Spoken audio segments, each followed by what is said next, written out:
গৌতম বুদ্ধের দর্শন ও শিক্ষার কেন্দ্রবিন্দুতে রয়েছে চারটা মৌলিক সত্য, যা চার আর্য সত্য নামে পরিচিত। এই সত্যগুলো তিনি গভীর অন্তর্দৃষ্টি দিয়ে উপলব্ধি করেছিলেন। এগুলো কোনো ঐশ্বরিক প্রত্যাদেশ নয়, বরং মানব জীবনের বাস্তব পরিস্থিতি এবং তা থেকে উত্তরণের একটা যুক্তিনিষ্ঠ অভিজ্ঞতালব্ধ বিশ্লেষণ। এই চার সত্য জীবনের রোগ নির্ণয়, রোগের কারণ শনাক্ত করা, আরোগ্যের সম্ভাবনা এবং আরোগ্যের উপায় হিসেবে দেখা যেতে পারে। আসুন শান্ত আর স্থিরভাবে এই চার সত্যকে অনুধাবন করার চেষ্টা করি। প্রথম সত্যটি হলো জীবনের অন্তর্নিহিত দুঃখ বা অসন্তোষের অস্তিত্বকে স্বীকার করে নেয়া। বুদ্ধ বলেন, জীবনে দুঃখ আছে। এই দুঃখ শব্দটি কেবল শারীরিক বা মানসিক কষ্টকেই বোঝায় না, এর অর্থ আরও ব্যাপক। জন্ম দুঃখ, বার্ধক্য দুঃখ, ব্যাধি দুঃখ, মৃত্যু দুঃখ, অপ্রিয় বিষয়ের সংযোগ দুঃখ, প্রিয় বিষয়ের বিয়োগ দুঃখ, যা চাওয়া যায় তা না পাওয়াই দুঃখ। সংক্ষেপে, পরিবর্তনশীল ও শর্তাধীন জগতের সবকিছুই অনিত্য এবং এই অনিত্যতার অভিজ্ঞতাই মূলত দুঃখ বা অসন্তোষের জন্ম দেয়। এমনকি যা কিছুকে আমরা সুখ বলে মনে করি তাও অস্থায়ী এবং তা অবসানে আবার দুঃখের অনুভূতি হয়। এটি জীবনের একটা নির্মোহ ও বাস্তব পর্যবেক্ষণ, কোনো হতাশাবাদী দৃষ্টিভঙ্গি না। জীবনের এই মৌলিক সত্যকে শান্তভাবে স্বীকার করাই হলো জ্ঞানের প্রথম লক্ষণ। দ্বিতীয় সত্যটি এই দুঃখের কারণ অনুসন্ধান করা। বুদ্ধ শেখান, দুঃখের মূল কারণ হলো তৃষ্ণা বা আসক্তি। এই তৃষ্ণা বিভিন্ন প্রকারের হতে পারে। ইন্দ্রিয় সুখের তৃষ্ণা, অস্তিত্বের প্রতি তৃষ্ণা বা ভবতৃষ্ণা, এবং অনস্তিত্ব বা ধ্বংসের প্রতি তৃষ্ণা, যেটাকে বলা হয় বিভব তৃষ্ণা। এই অতৃপ্ত আকাঙ্ক্ষা এবং আঁকড়ে ধরার প্রবণতাই আমাদের মনকে অস্থির করে তোলে এবং বারবারই জন্ম মৃত্যুর চক্রে আবদ্ধ করে রাখে। যা কিছু অনিত্য তাকে আঁকড়ে ধরে রাখতে চাওয়ার বাসনাই দুঃখকে অনিবার্য করে তোলে। এই তৃষ্ণা এক অন্তহীন চাওয়া, যা কখনো পূর্ণ হয় না এবং আমাদের অশান্তি ও অতৃপ্তির গভীরে নিমজ্জিত করে রাখে।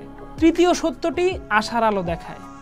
এটি ঘোষণা করে যে দুঃখের অবসান বা নিরোধ সম্ভব। যদি দুঃখের কারণ থাকে তবে সেই কারণকে দূর করতে পারলেই দুঃখ থেকে মুক্তি পাওয়া সম্ভব। এই দুঃখ মুক্তির অবস্থাই হলো নির্বাণ। নির্বাণ মানে নিভে যাওয়া। কিসের নিভে যাওয়া?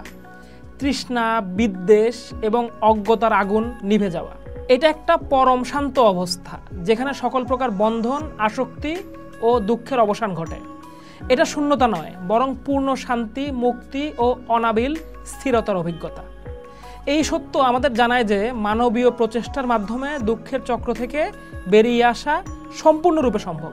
চতুর্থ এবং শেষ সত্যটি হলো সেই পথ বা উপায় যার মাধ্যমে দুঃখ নিরোধ বা নির্বাণ লাভ করা যায়। এই পথটি হলো অষ্টাঙ্গিক মার্গ বা 8টি অঙ্গ বিশিষ্ট মহৎ পথ। এটা কোনো চরমপন্থা নয়, বরং একটা মধ্যপন্থা, যা একদিকে যেমন কঠোর কৃচ্ছ সাধনকে পরিহার করে, তেমনি অন্যদিকে ইন্দ্রিয় সুখে গা ভাসিয়ে দেওয়াকেও নিরুৎসাহিত করে।